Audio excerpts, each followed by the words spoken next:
Hey there. Welcome to Picture This Film Reviews. My name is Matt. I'm Dan. I'm Cayla. Hey, welcome back, Cayla. Thank you. No Uh, longer a blur in the background. yes, I no longer have to put voice of Cayla on the screen. You were kind of like what's that like the deep throat, like remember, like like back in like history, like during Next. Watergate. Yeah. Yeah, like someone would call and you'd only hear their voice. Like that was you. That's great.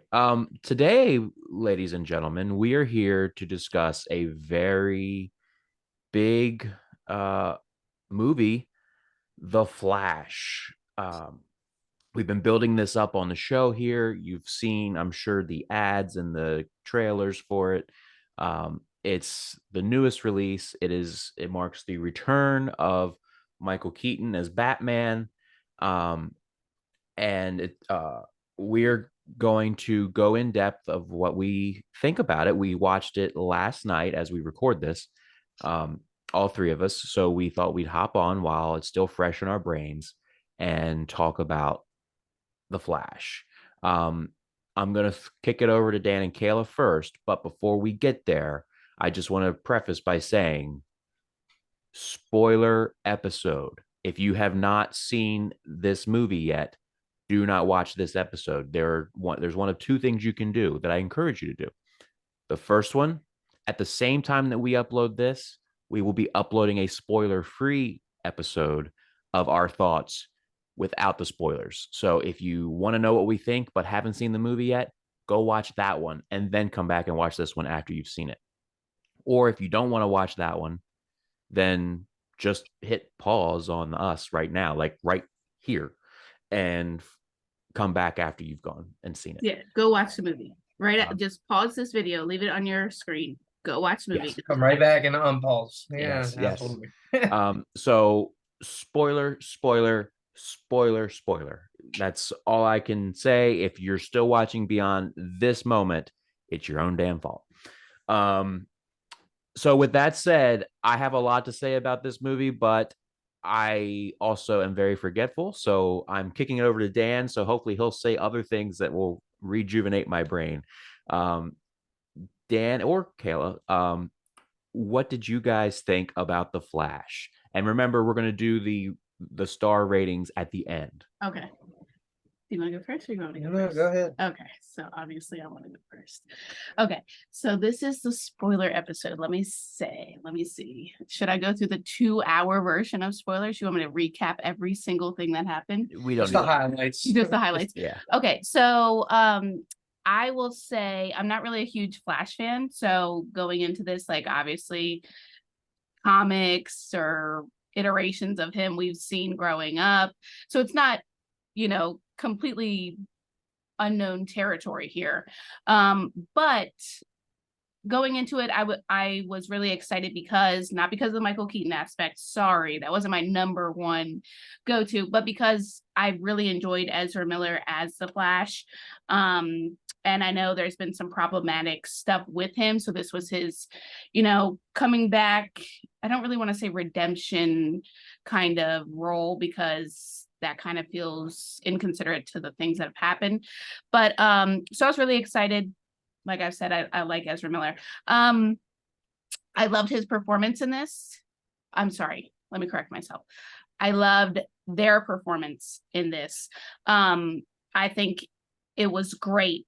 They did a phenomenal job with having two roles within this film to act back to back. I don't know like how I could have spoilers in this because you guys are going to spoil it. So I'm not going to say too much except for the introduction to Michael Keaton's Batman kind of like took me off guard. And also I want to say too, before I forget this, my biggest grief with this movie is that the CGI at some points seemed so wonky. Like I was looking at a plastic figurine of the characters in it, like specifically Ezra Miller's character. Like when they would like go between, they were talking to each other. So it's like you would look at one, you would look at the other, and you're like, whoa, it totally looks like an AI generated version of himself, like without the extra fingers. So I was like, oh my God, what in the world? Like they couldn't have done a better job. I don't really recall too much with DC if their graphics or special effects were not up to par. I mean, I don't know if like I'm basing that on just Marvel being pretty good at, CGI and stuff like that, but this was a little underwhelming because it's taken so long for this film to come out. And I feel like it could have they could have dedicated more time to that special effects aspect, because it kind of cheapens the movie a little bit when you see that and you have all these big characters in it, and then you see the CGI and you're like, like I could have done that. You couldn't have. You could have paid me $0 and that's what I would have gave you. But that's my biggest grief on that is the special effects. Like out of everything, I think the storyline was great. I think the acting was great. I will say the introduction to Michael Keaton's Batman took me back a little bit, and it took like I was kind of like, I don't know, it was very odd, but I like odd and quirky things. So even though it was completely different than his character in 1989, whatever that and the sequel, I loved it. I think it adds a goofy aspect to what the tone of the Flash is. So like he comes out looking a little bit of like a caveman, he's doing these crazy acrobatics in his kitchen, knocking people out with frying pans and rolling pins.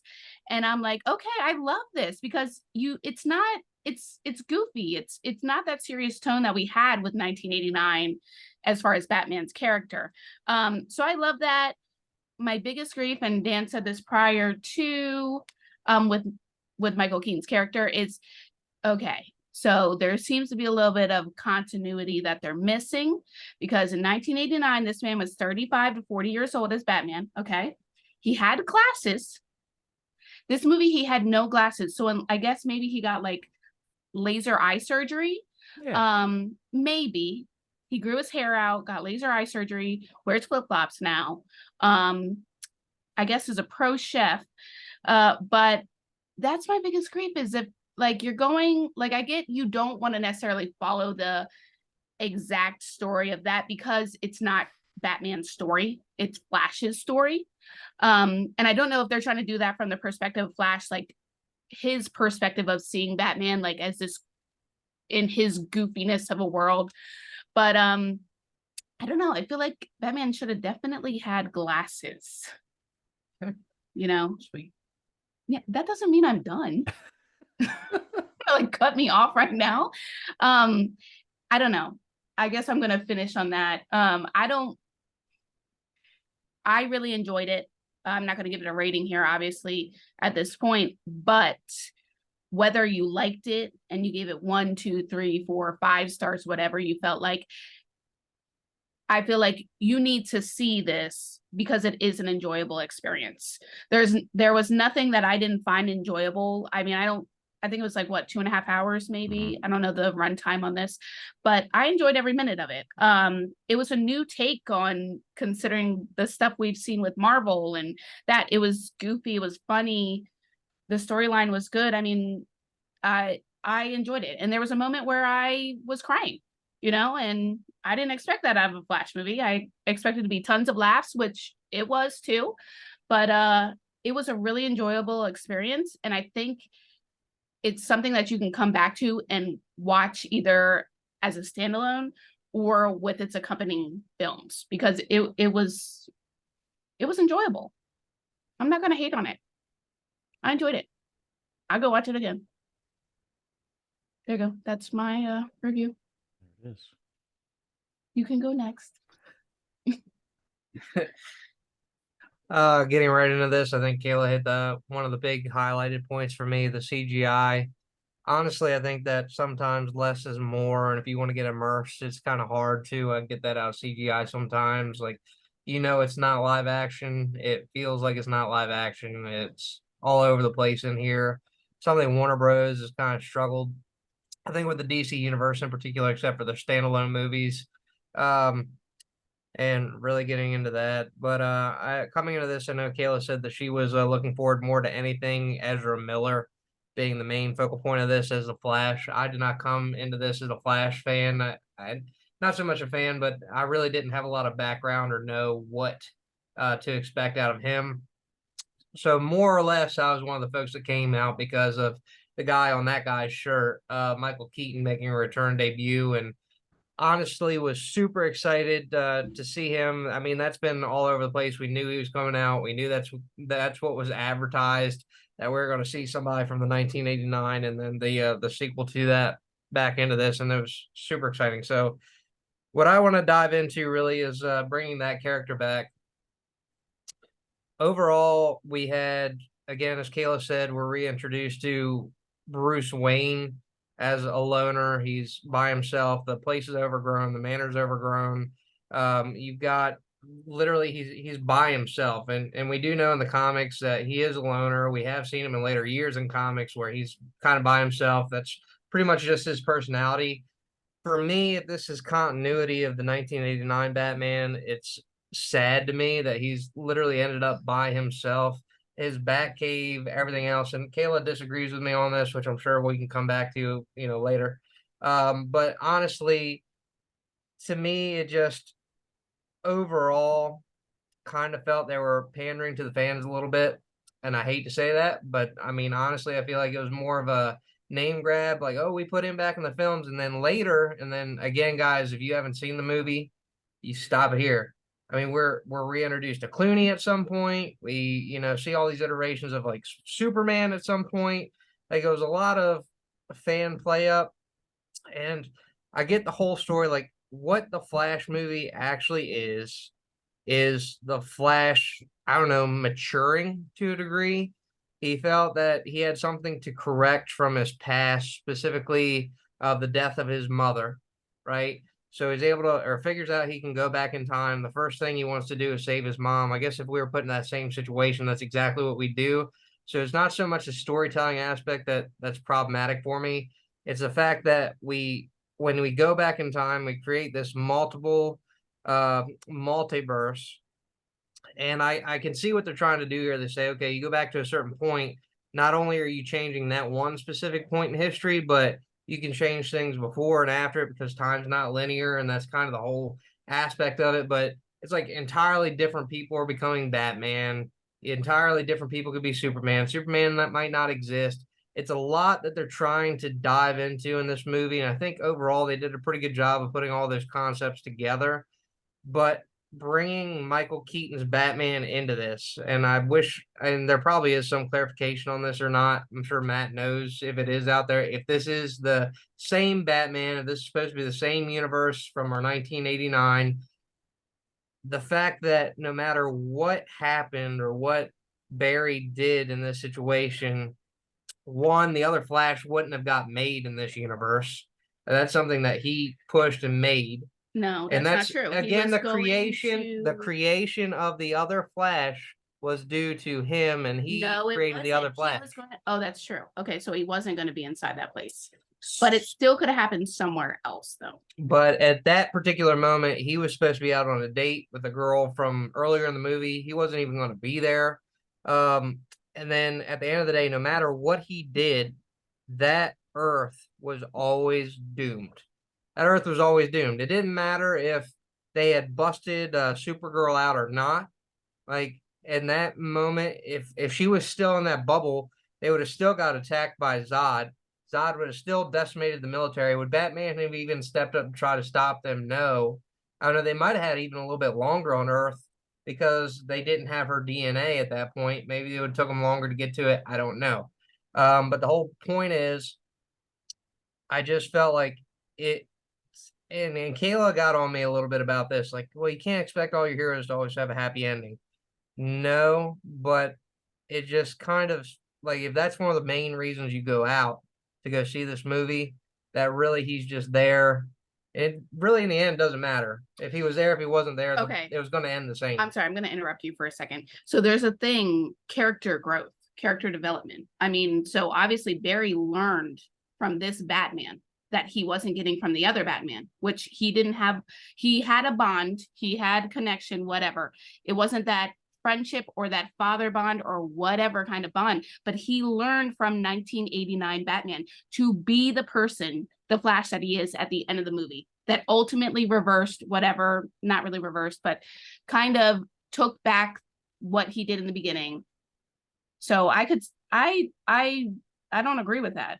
I don't agree there's no point to that Batman, because Barry literally learned things. Barry came upon that realization on and in and of himself. That wasn't because okay, of so it Batman wasn't influenced by Batman. So Batman could have just been left out. Barry would have never he realized to at Russia. that point, maybe with the discussion, maybe the one discussion he had with this Batman as far as the points that were unchangeable, maybe that, but he came upon the realization himself that no matter what he did, like it was a fool's errand. It That was his mother was himself. if he saved his mother, that world was going to, it was just going to be over regardless.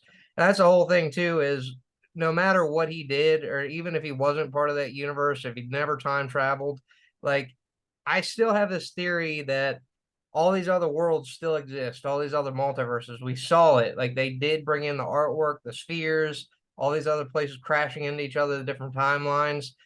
They're still going to exist regardless. This particular Earth was doomed regardless, but it was more of, again, like you said, it was more of a learning curve for Barry to say, okay, there's certain things in life I can't change. It comes back to that problem he was trying to solve in the beginning, and his mom's like, okay, some problems don't have an answer.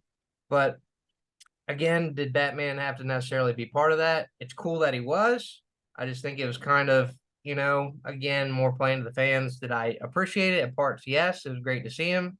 But ultimately, it's going to impact my rating as well as some of the CGI. I mean, those are just my thoughts and opinions. Those are the things that I had. I'm going to say something real quick, because the spaghetti bowl in this movie is a really good metaphor or example for the multiverse and how it operates. So you could have Batman in that world with Flash, who never becomes the Flash, okay? Because he's never going to be inside that laboratory, blah, blah, blah, right? But so then it goes this way, or there's one that goes this way, where there is a Batman that lives and Zod doesn't invade that. So, I mean, it's not necessarily that this Batman dies. You're just seeing an iteration of 1989 Batman, because there could be thousands, millions of him. This particular Batman gave up the fight.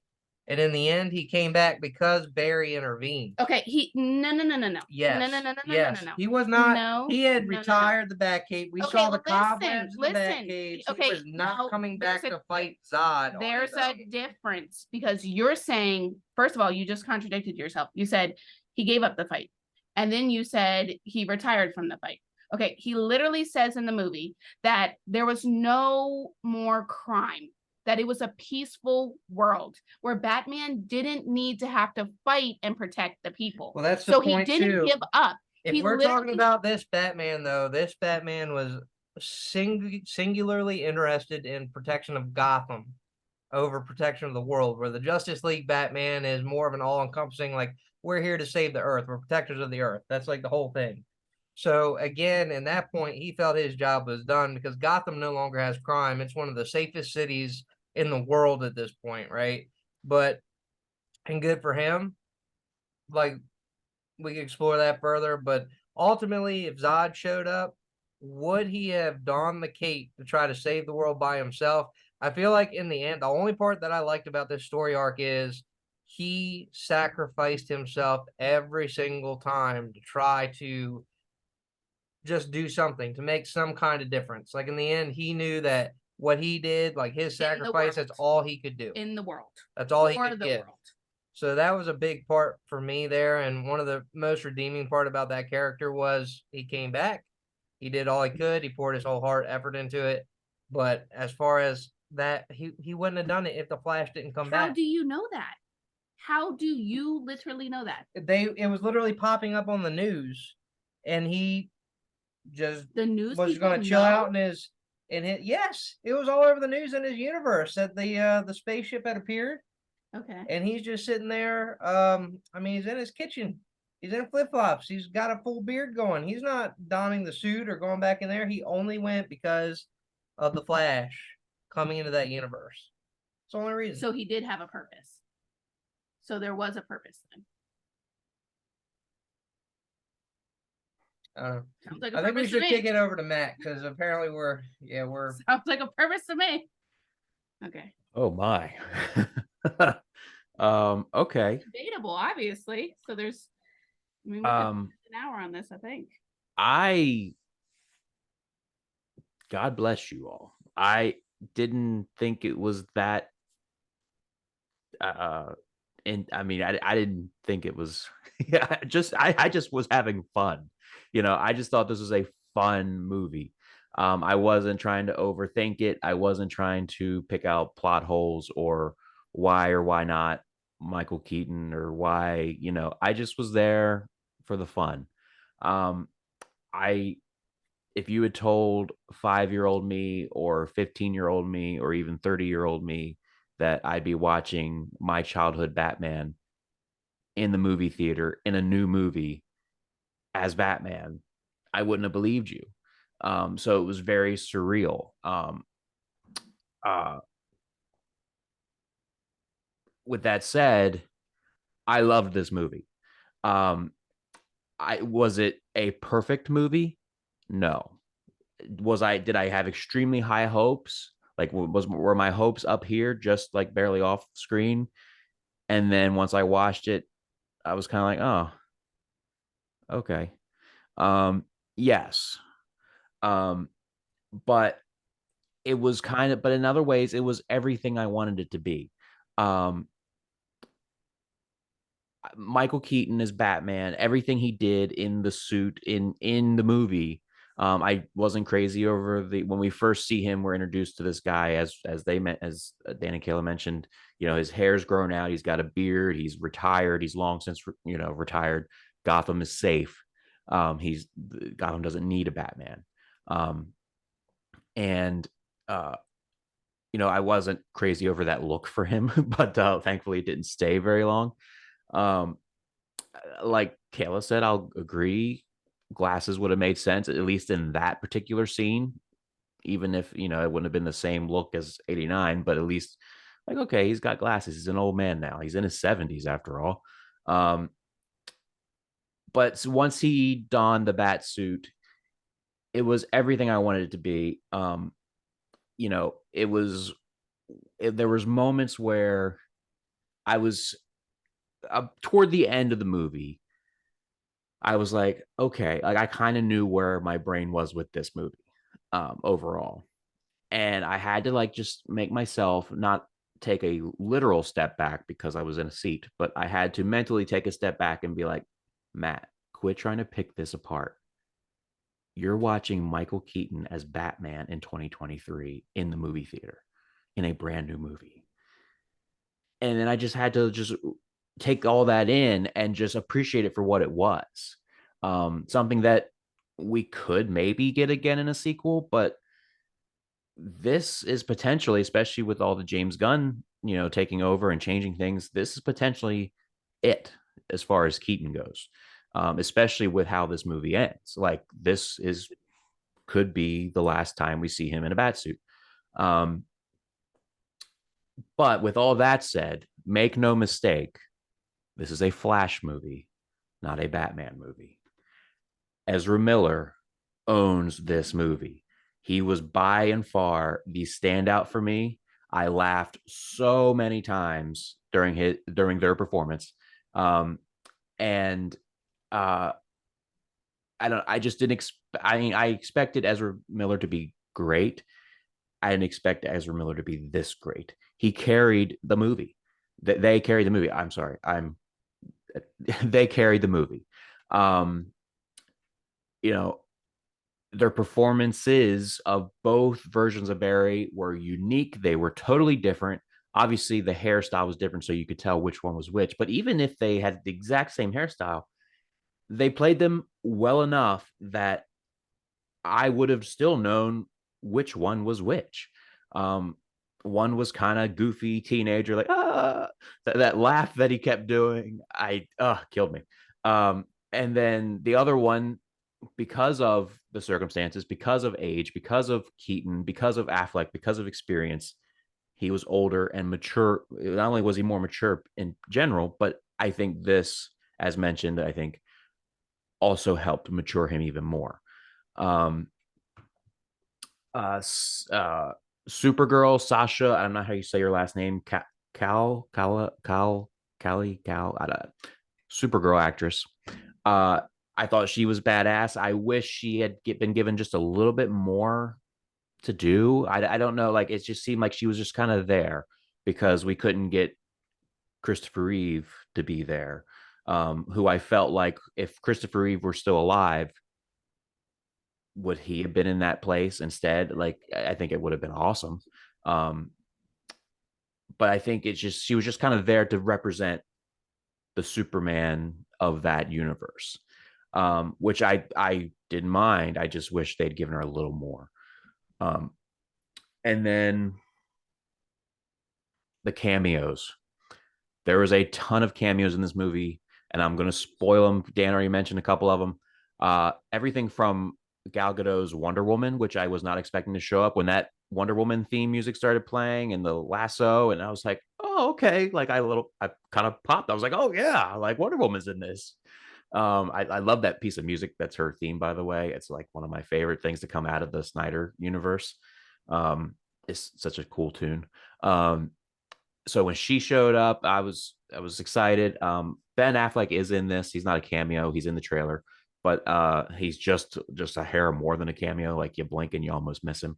But he did fine as well. I mean, he said, Affleck said that this was his favorite portrayal that he's done of the Batman character.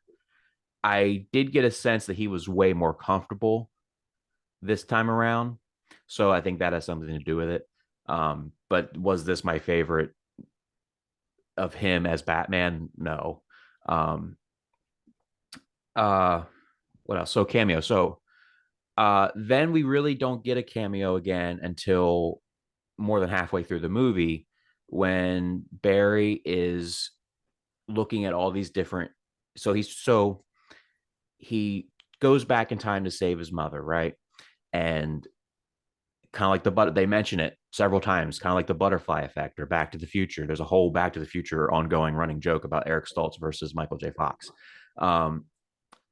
You change one thing in the past and you change the future. And he comes to the realization while he's running through time that the outcome is the same no matter what he does. He can't save his mother and save that world. Um, and during that, we see all these different versions of these characters. We get an Adam West Batman moment, which was very cool. We get a George Reeves Superman TV show Batman moment, or Superman moment. Jeez. Then we get some questionable CGI, but I didn't mind it, of Christopher Reeve and Helen Slater as Superman and Supergirl standing next to each other side by side for the first time, which they never got to do. There was a Supergirl movie in the 80s that was that was meant to eventually cross into the Christopher Reeve Superman films, but never did because Supergirl bombed and Superman was on his way out because fans just weren't watching it like they used to because movies weren't as great. Um, so we got to see CGI Christopher Reeve and CGI Helen Slater as Superman and Supergirl. Then we got to see a non-CGI Nicolas Cage as Superman. We got to see quite a bit of him because I think because he wasn't CGI, we got to see a little more of him. And if you don't know the backstory of that, look it up. Kevin Smith wrote a script for Tim Burton in the 90s called Superman Lives. And it was set to go in production. Nicolas Cage was set to star as Superman, even did a costume fitting, and then the movie never got made. So we got to see a world where Nicolas Cage is Superman. Then what else? Okay, so that was that whole moment, right? The end of the movie the last well, not it wasn't the last cameo, it was the next to last cameo. Uh the end of the movie before the credits. Uh you know, so Barry has fixed this world. Well, it not fixed that world, but he's gone back to what we believe to be his own time. Uh he saves his father. Wayne Technology has saved his father in court, who's in jail for killing his mother, and the technology is able to prove that he did not do this. And so his father gets out of jail after years, and they're at the courthouse, and there's press there, and Barry gives a weird comment. I don't even remember what it was about. What was it, like peanut butter and jelly or something? What was it about? The comment he gave. It was so something about a sandwich. It was so bizarre. Um, but anyway, him and his reporter friend, who in another universe might have been or might be his girlfriend, uh, are walking, and he gets a call from Bruce Wayne. And he's telling like Bruce, I know I did what you said not to do, but I fixed it. I put everything back, and everything's fine now. And Bruce is like, I'll see you in a minute. And when you hear Bruce talk, it's not Ben Affleck, but it questionably sounds like Michael Keaton. I thought, like, it sounded like Keaton to me. Then the car pulls up, the fancy Bruce Wayne car, and he gets out, and all the press is there. Bruce Wayne, take a picture.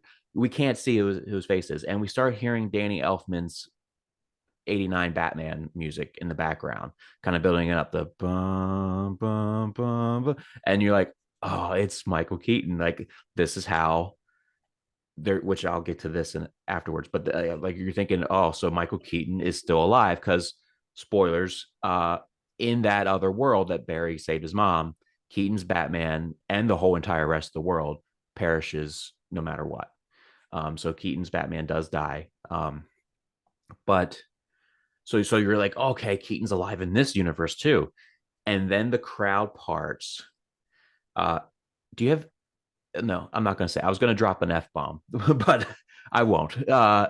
It was George effing Clooney. Like, I had made jokes about this happening, but I didn't think they'd actually do it. This was the moment in the theater where I actually out loud said, "Oh my god!" Like, to anyone who was listening, and I just kept laughing. I thought this was great. This was one of my favorite parts of the entire movie, because it was so absurd, and it was like a joke. It's like they were in on the joke. Like, the director, Andy Muschietti, knows that the flack, and George Clooney knows. He has gone on record to say, I single-handedly destroyed the Batman universe for a decade. You know, they they all know that he's considered the worst Batman. And so it just made it that much better that everyone was in on the joke, and he comes in as the new Bruce Wayne. And Barry's like, "You're not Batman." And he's like, "What's wrong with you? Like, you shouldn't be talking about Batman while we're out in public." And then Barry says, "What the F?" in the credits. So I just thought it was great. I was still laughing during the credits. Like, I was like, I can't believe they brought George Clooney back. And I think that's the end that they reshot. I think because there was, after Gunn had taken over, there was reports that they went back and reshot the end.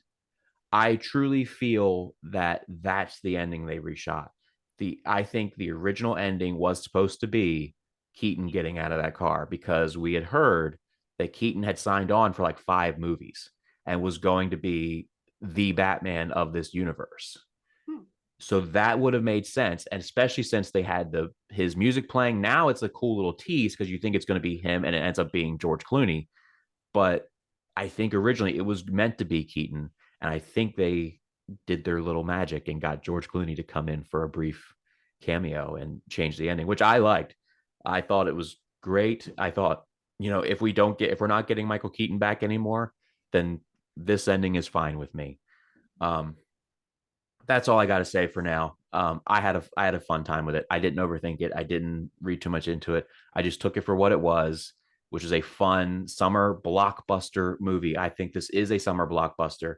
Um, I think it is something that you could take potentially the family to see. There's some strong language and a brief butt cheek moment from Barry and one F word at the end. But overall, if your kids are like 10 to 10ish or above, I think you could easily take them and have a family night out of this. It's a fun, wild, funny ride. I agree with that. How many stars? You want me So to are we going to do ratings now? Mm-hmm. I want you to go first. Okay. Okay. I don't know. I guess I went into this and I was the one that was hypercritical of everything, as it turns out. Um, I don't know. Even up to the end with Barry, he still, after everything he went through, decided to mess with the timeline. So really, was it all for nothing? To a degree, it really was. Um, the movie overall, did I enjoy it? Yeah, I did.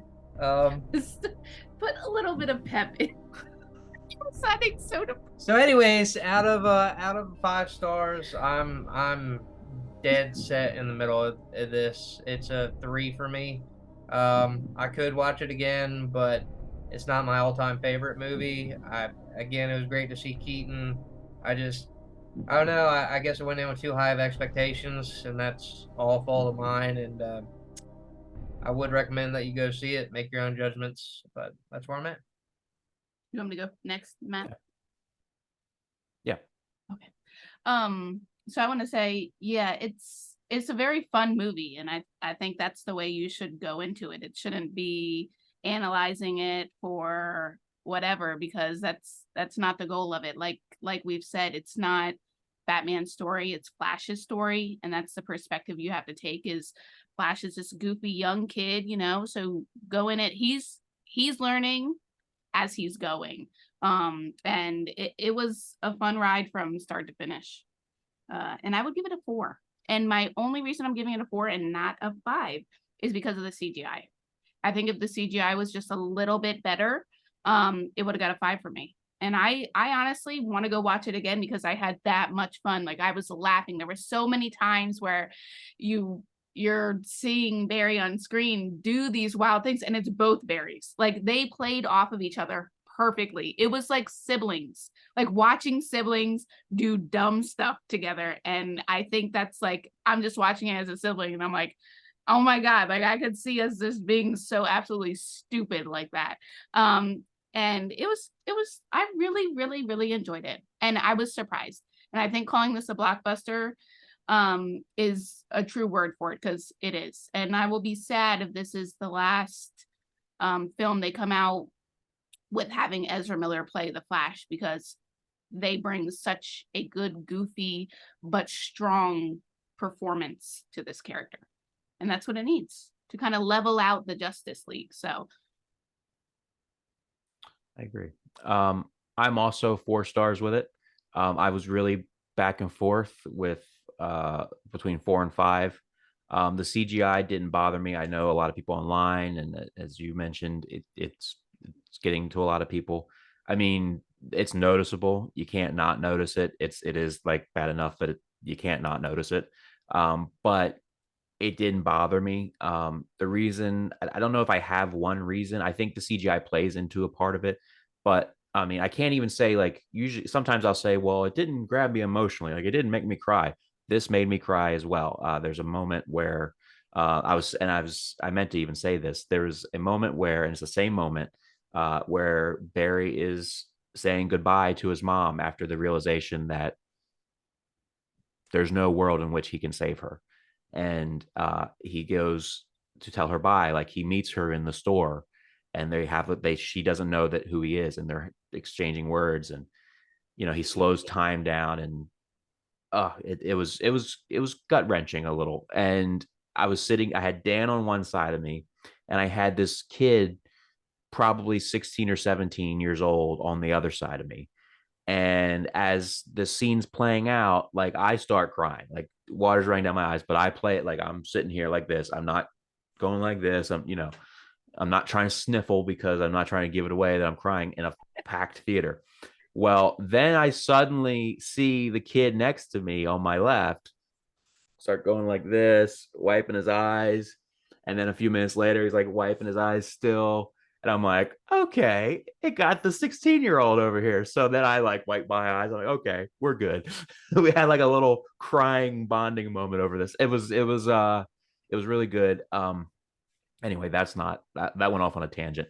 Um, I cried too. So yeah. I mean, if you didn't, I feel like if you didn't, I mean, do you even? I mean, well, I'm not going to say that. But if you didn't, I mean, you're it was a very emotional part, and it like was. It said, it was. was like If Ezra played So it. sad. You if know, like it, you lost your mom. yeah. Very Yeah. sad. Yes. Um, I mean, I guess overall, I didn't like that Keaton died, but it didn't bother me. I didn't cry when he died, which I thought I might, because I kind of halfway expected it. Well, they threw it in your face so much. Like he died, what, three or Right, four different right, ways? and I think that's what took away from like the emotion out of it. Like he didn't just die once; he died, and then Barry went immediately, and brought him back, and then tried again, and then he died again, and then he went and brought him back and tried again. So it was like it just took away from it a little bit. I just don't think it's Tom Cruise and I think even Martin Scorsese and a few people were praising this movie, saying it was the best superhero movie since The Dark Knight. I don't think that, and I think that's why I don't put it at a 5 star. It's not the best superhero movie since The Dark Knight.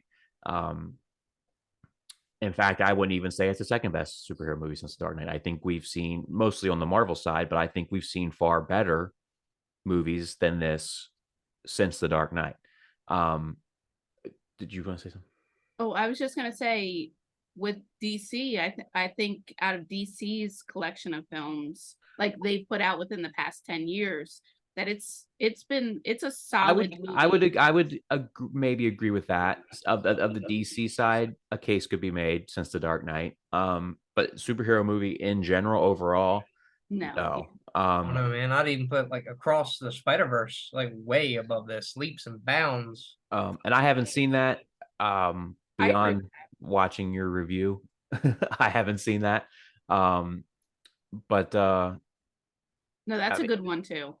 Iron Man, the first Iron Man came out after The Dark Knight or around the same time as The Dark Knight. So, I mean, that's a better movie than this. But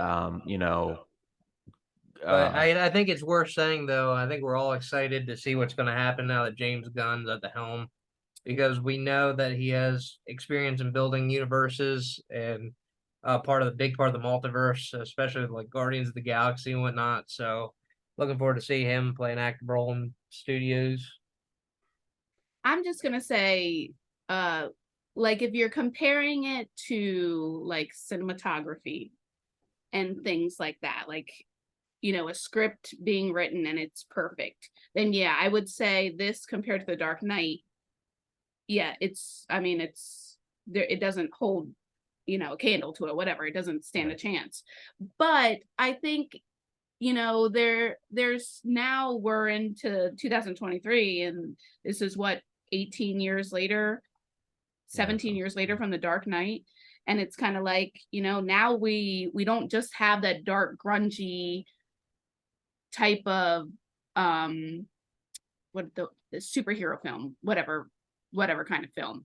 It's like there's so many different subgenres now that fit in like so many different categories that to me they don't even stand in the same kind of genre. Yes, it's superhero, but it's like a totally different aspect. Like to me, this is comedy action You where still have like the Batman, which is super noir type. yeah, definitely. That's true. Yeah, that's true. I mean, yeah, Dark Knight too, very neo-noir feel in that. But I mean, I don't know. Go watch it. yeah. If like spend the money, either go to a local movie theater, support that, go watch it. It is fun. You will have fun. If anybody goes to this movie and says you didn't have fun, you should do what Jason Momoa, Aquaman's character, did at the post credit. Just go lay in a pot of water. because maybe you don't have humor. I don't know, because there was so much fun in this that, you can't go in there and not laugh. Yeah. We don't do out of 10 anymore, but I'd set this at like an 8 out of 10. It's not a bad movie at all. No, It's just not a perfect movie. Yeah. But very few movies are. So I think if you go into this with high expectations, you might be let down a little bit. I mean, I was let down a little bit. Dan evidently was let down a lot. but I mean, overall, it's a fun time at the movies. It is. It is. Yeah, go enjoy it. This was our spoiler, or this was their spoiler episode. I wanted to join in and put in my 2 cents, missing those Michael Keaton glasses. Any final thoughts before we wrap it up? Go watch it. Just remember, guys, have fun. Don't go in there critically analyzing it, because that's not what it's meant to be. sometimes problems, even in movies, just don't have solutions. There you go. Are you trying to be like a Barry version? Like, no, Matt did the best impression of that one Barry. The laugh was spot on. Yeah. The laugh was spot on. Now I don't think I could do it again now. But the pressure is on. Yeah. Ezra Miller, chef's kiss to Ezra Miller.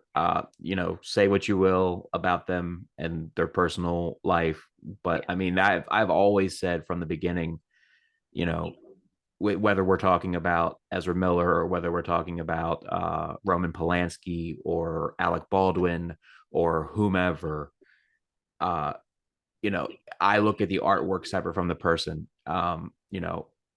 Is it bad what some of these people have done, or tragic, or whatever the case may be, depending on the actor or director? Yes. But that doesn't mean I can't still sit and watch a movie and enjoy it for what that movie is. Yeah. Separate it from that. Yeah. Agreed. Ezra, like I said, I'm not going to keep repeating myself. Ezra steals this movie. They own this movie. And I would welcome them back for a sequel if that's what DC and James Gunn decided they wanted to do. Yeah. Yep. All right, guys. Thank you so much for tuning into our spoiler-filled review. We've given you just about every secret surprise that was in this movie. What did you think? If you've seen this movie, leave the comments. Give us a like, give us a subscription. If you think I look 50 years old, hey, comment and let me know. Maybe the other guy on the other video was right, commented. Black suit you. You look 15 years younger than 50. Thank you. I did just wake up. We're recording this in the morning. I haven't even barely been up for 2 hours yet, so I probably look older than I typically would right now because I'm still waking up. But thank you so much for tuning in. If you haven't watched this movie and you're at the end of this video, you're bad. You're a villain. I would say go check out the other version, but if you're at this point in the video, there's no point. Too late. The other one's gonna be like what, 2 minutes? Yeah, it's gonna be much shorter. Dan, what are we doing next? Do we know, or should we just not? Should we figure that off camera and then we'll just surprise our people? Look, we've got so many potential things, fires to stoke, and I think talking to Matt that we just have so much that we want to get down to you guys. Our biggest thing is we want to get as much content to you as possible. So I think there's going to be quite a few things coming up. We know toward the end of the month that we have Indiana Jones. So we know we're going to do something on that. There's also some other movies that are upcoming that we might want to touch base on. I know Cayla had one that she might want to solo herself that Matt wasn't really interested in watching, but I'll be there. So you guys just do a group episode together and then forward it up to you. Yeah. Sounds good. Yeah, so I mean, I guess kind of stand by. I mean, just we'll be releasing episodes, hit the bell so you're notified when we release something. We've been premiering them as not live, but we've been premiering the videos. So if you're subscribed to us, you should get a notification that says, hey, picture this, or I guess now it's Matt Knows Best is going to go live in 30 minutes with picture this and whatever the review is. So if you do that, if you subscribe to us, this way you'll get notified. with whatever we're going to do. I know we've got at least 3 or 4 options that we're all getting ready. We're going to tackle them all. It's just a matter of which one which first. That's it for now. Everybody have a great week. Go watch The Flash and love one another. See you guys. And I guess goodbye from Cayla.